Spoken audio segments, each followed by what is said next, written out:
Momen prosesi siraman Aliyah Mas Said jelang pernikahan, gunakan 7 sumber air, ada air Zam-Zam. Aliyah Mas Said menggelar prosesi adat siraman menjelang pernikahannya dengan Tariq Halilintar pada hari ini, Sabtu, tanggal 20 Juli tahun 2024.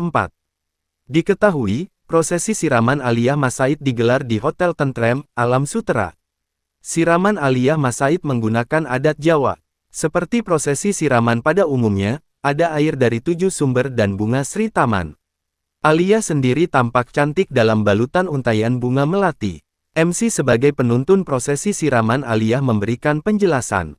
Sebelum melakukan siraman, Aliyah Mas Said pun lebih dulu mohon doa restu pada orang tua, nenek juga kakaknya. Sang ibu, Reza Artamevia sempat membalurkan lulur panca warna di kedua lengan Aliyah. Dalam prosesi penyiraman, terdapat 9 orang yang melakukannya, dari Reza hingga